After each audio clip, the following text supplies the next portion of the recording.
So just to build on this concept of what I guess is changing in this approach is this idea that in my mind it's not about failing out. It's not about stopping. It's about something else.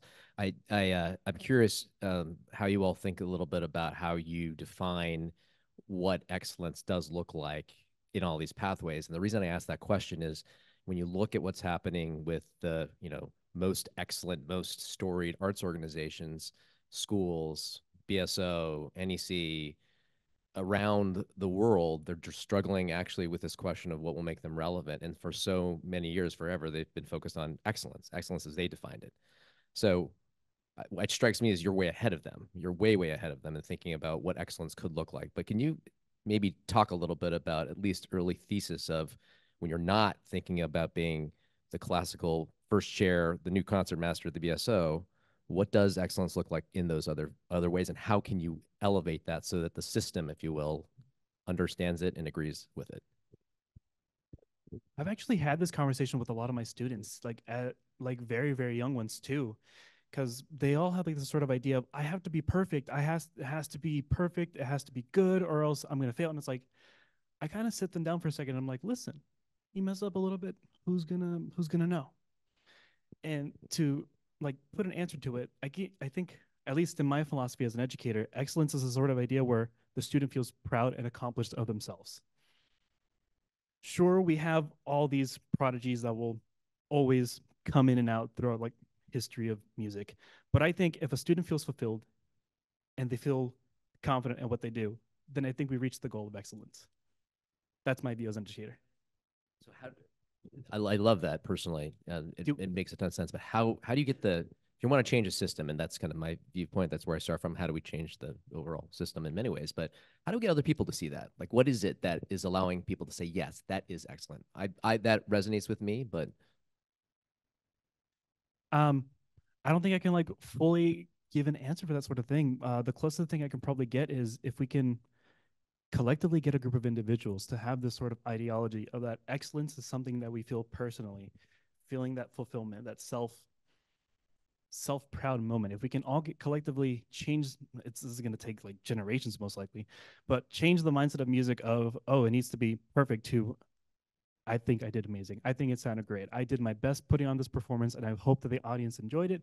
Me and my friends here did an amazing performance, basically changing the sort of mindset over time. I think we can finally reach a point where we can then point and be like, oh, that is the spirit of it. That is like the excellence right there. That's the excellence we're looking for.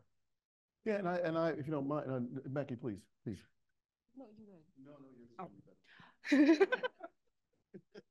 Oh. No, what actually that made me think of is like the fact that we have such as a society such a definition of what success looks like, and like that's that's different for everyone. It's I feel that it's very egotistical for someone to say that this is what you're going to be doing. This is what success looks like. If you're not doing that, then but like there's also like the other side of it for me personally as a teacher who's more like student centered was the flip was the biggest flip for me was the fact that I am a person of power in this situation and what I do I am capable of harm. So like what I teach I have to be absolutely recognize my student as a person. And even if they don't know what they want or what they want to do, I can tell that they like doing something because the joy is present. I also, for some of my students, actually yesterday, some of their family told me that they come out of their piano lesson, their group piano lesson, so happy, and means a lot for them to see their like 4-year-old really happy coming out of a lesson. I wanted to respond to that excellence one. A lot of people, to me, there's quite a bit of hubris around the term because there's an assumption that there's one definition of that.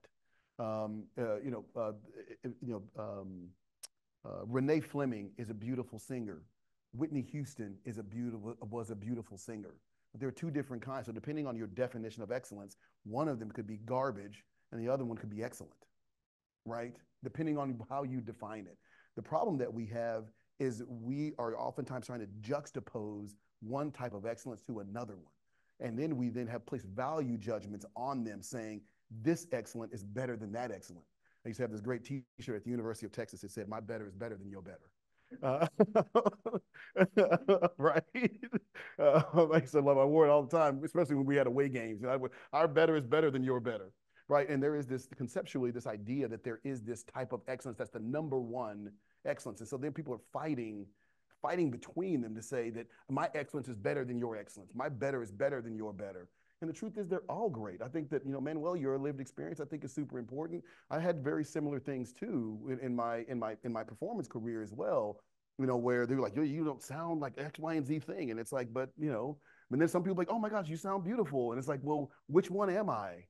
Right? And I'm both. Maybe I'm not that and I am beautiful. Right? Like, and so I think that the issue that we have is this super judgmental manner of engaging in the conversation about excellence, right? And it's super exclusionary. It's saying that there is one definition of excellence, right? And to me that is super problematic. So I think that conceptually it makes a lot of sense to like call that out. Someone saying, how do we define what excellence is? It's like that's in some ways is that really the question that we're asking, right? Because what we're saying is the real question that you want to know is, how do I know that my excellence is better than your excellence?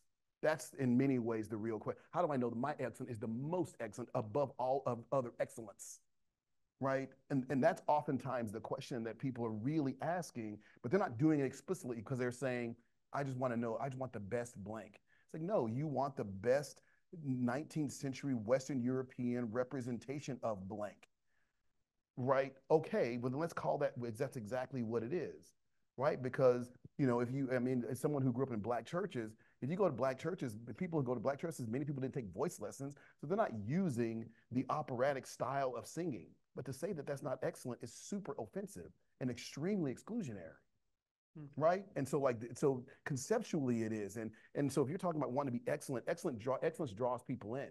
And so if your excellence expels people or repels people, in my opinion, it's not excellent.